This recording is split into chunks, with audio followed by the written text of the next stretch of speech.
Assalamualaikum, ketemu lagi dengan saya Gufron Lana di channel Gufron Energi. Apa kabar kamu semua? Semoga sehat selalu, rezekinya lancar, dan tetap semangat. Mohon maaf sudah lama tidak membuat video karena kesibukan dunia nyata. Kali ini saya akan menceritakan kisah seorang muslimah kulit hitam yang masuk surga. Langsung saja kita simak kisahnya. Dia adalah seorang sahabiat bernama Suwairah al-Asadiyah, atau yang dikenal dengan Ummu Zufar radhiyallahu anha.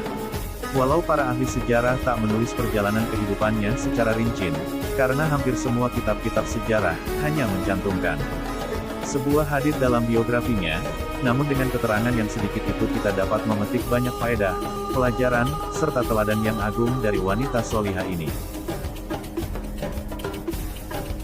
Suwairah al-Asadiyah berasal dari Habsah atau yang dikenal sekarang ini dengan Ethiopia. Seorang wanita yang berkulit hitam, yang beriman kepada Allah dan Rasul-Nya dengan penuh ketulusan. Ia adalah perumpamaan cahaya dan bukti nyata dalam kesabaran, keyakinan dan keridoan terhadap apa yang telah ditakdirkan Allah, Roh pencipta alam semesta ini. Dia adalah wanita yang datang dan berbicara langsung dengan pemimpin orang-orang yang ditimpa musibah dan imam bagi orang-orang yang sabar, yaitu baginda Nabi Rasulullah Shallallahu Alaihi Wasallam. Dialog mereka berdua telah dimaktub dan dinukilkan di dalam kitab sunnah yang mulia. Telah diriwayatkan oleh Al-Bukhari dalam kitab sahihnya dengan sanadnya dari Atta bin Abi Rabah. Ia berkata, Ibnu Abbas berkata kepadaku, "Inginkah engkau aku tunjukkan seorang wanita penghuni surga?" Aku pun menjawab, "Tentu saja." Ia berkata, "Wanita berkulit hitam ini orangnya. Ia telah datang menemui Nabi Shallallahu Alaihi Wasallam, lalu berkata, 'Sesungguhnya aku berpenyakit ayan atau epilepsi, yang bila kambuh maka tanpa disadari auratku terbuka. Doakanlah supaya aku sembuh.' Rasulullah Shallallahu Alaihi Wasallam bersabda, 'Jika engkau kuat bersabar, engkau akan memperoleh surga. Namun jika engkau ingin, aku akan berdoa kepada Allah agar Dia menyembuhkanmu.' Maka ia berkata, 'Aku akan bersabar.' Kemudian ia berkata, 'Maka mintakanlah kepada Allah supaya auratku tidak terbuka bila ayanku kambuh.'"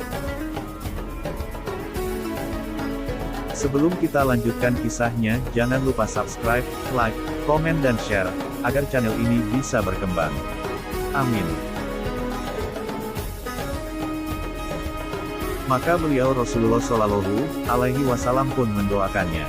Hadis riwayat Al-Bukhari 5652.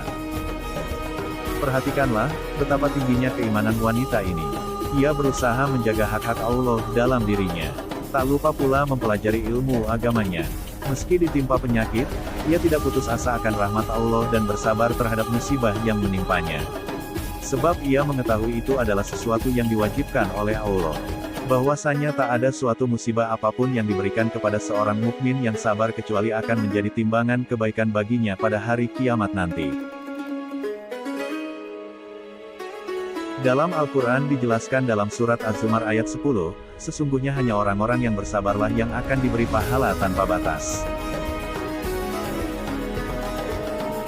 Di dalam musibah atau cobaan yang diberikan Allah kepada manusia terkandung hikmah yang agung, yang dengannya Allah ingin membersihkan hambanya dari dosa. Dengan keyakinan itulah, Suwairah lebih mengutamakan akhirat daripada dunia. Karena apa yang ada di sisi Allah lebih baik dan kekal. Dan ketika diberikan pilihan kepadanya antara surga dan kesembuhan, maka ia lebih memilih surga yang abadi. Akan tetapi di samping itu, ia meminta kepada Rasulullah Shallallahu Alaihi Wasallam untuk mendoakan agar auratnya tidak terbuka bila penyakitnya kambuh, karena ia adalah wanita yang telah terdidik dalam madrasah ifah penjagaan diri dan kesucian, hasil didikan Rasulullah Shallallahu Alaihi Wasallam. Dan menjaga hak Allah yang telah memerintahkan wanita muslimah untuk menjaga kehormatan dirinya dengan menutup aurat. Allah Subhanahu wa Ta'ala berfirman dalam Quran Surat An-Nur, ayat 31, "Dan hendaklah mereka menutupkan kain kerudung ke dadanya."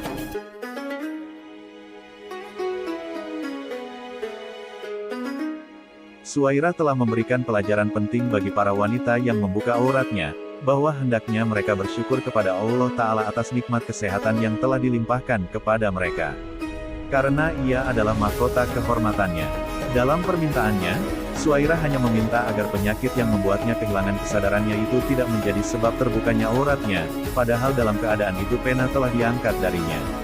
Akan tetapi, berpegang dengan hijab yang syar'i adalah jalan satu-satunya untuk menuju kemuliaan dan kemenangan hakiki, karena ia adalah mahkota kehormatannya. Dalam permintaannya, Suairah hanya meminta agar penyakit yang membuatnya kehilangan kesadarannya itu tidak menjadi sebab terbukanya auratnya, padahal dalam keadaan itu pena telah diangkat darinya. Akan tetapi, ia tetap berpegang dengan hijab dan rasa malunya. Betapa jauhnya perbandingan antara wanita yang pemalu dan penyabar ini dengan mereka yang telanjang yang tampil di layar-layar kaca dan terpampang di media sosial. Tak perlu kita mengambil contoh terlalu jauh sampai ke negara-negara barat sana.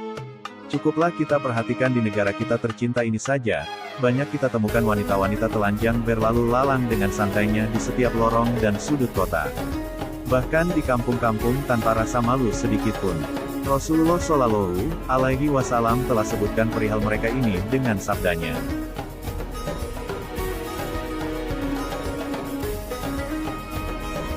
Ada dua golongan penduduk neraka yang aku belum pernah melihat mereka, satu kaum yang memiliki cemeti seperti ekor sapi di mana mereka memecut manusia dengannya, dan kaum wanita yang berpakaian akan tetapi telanjang, genit dan menggoda. Rambut kepala mereka seperti punuk onta yang miring. Sungguh mereka tidak akan masuk surga bahkan tidak akan mendapati baunya, padahal bau surga bisa didapati dari jarak perjalanan sekian dan sekian jauhnya. Hadis riwayat Muslim 5704. Mereka tak ubahnya seperti binatang yang kemana-mana tak berpakaian karena mereka memang tidak berakal. Keluarnya mereka telah merusak pandangan orang-orang yang berakal. Rasulullah Shallallahu Alaihi Wasallam juga bersabda tentang mereka. Seorang wanita itu, seluruhnya aurat. Apabila ia keluar rumah, maka setan akan membuat mereka nampak indah di hadapan orang-orang yang memandanginya. Hadis riwayat Tirmidzi 1206, disahihkan Al-Albani dalam Sahihul Jami' nomor 6690. Dan sungguh semua itu bertolak belakang dengan fitrah manusia. Allah Ta'ala berfirman dalam Al-Quran Surat Al-A'raf ayat 179. Sesungguhnya kami jadikan untuk isi neraka jahanam kebanyakan dari jin dan manusia. Mereka mempunyai hati, tetapi tidak dipergunakannya untuk memahami ayat-ayat Allah. Dan mereka mempunyai mata, tetapi tidak dipergunakannya untuk melihat tanda-tanda kekuasaan Allah. Dan mereka memiliki telinga, tetapi tidak dipergunakannya untuk mendengar ayat-ayat Allah. Mereka seperti binatang ternak, bahkan mereka lebih sesat lagi. Mereka itulah orang-orang yang lalai.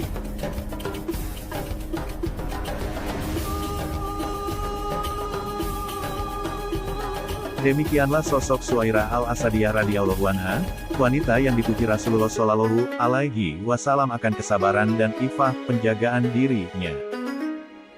Semoga pelajaran agung yang telah diwariskannya dapat menjadi acuan bagi wanita muslimah menuju keridhaan Allah Subhanahu wa Ta'ala, dan menjadikan kita penghuni surga sebagaimana Suairah. Amin.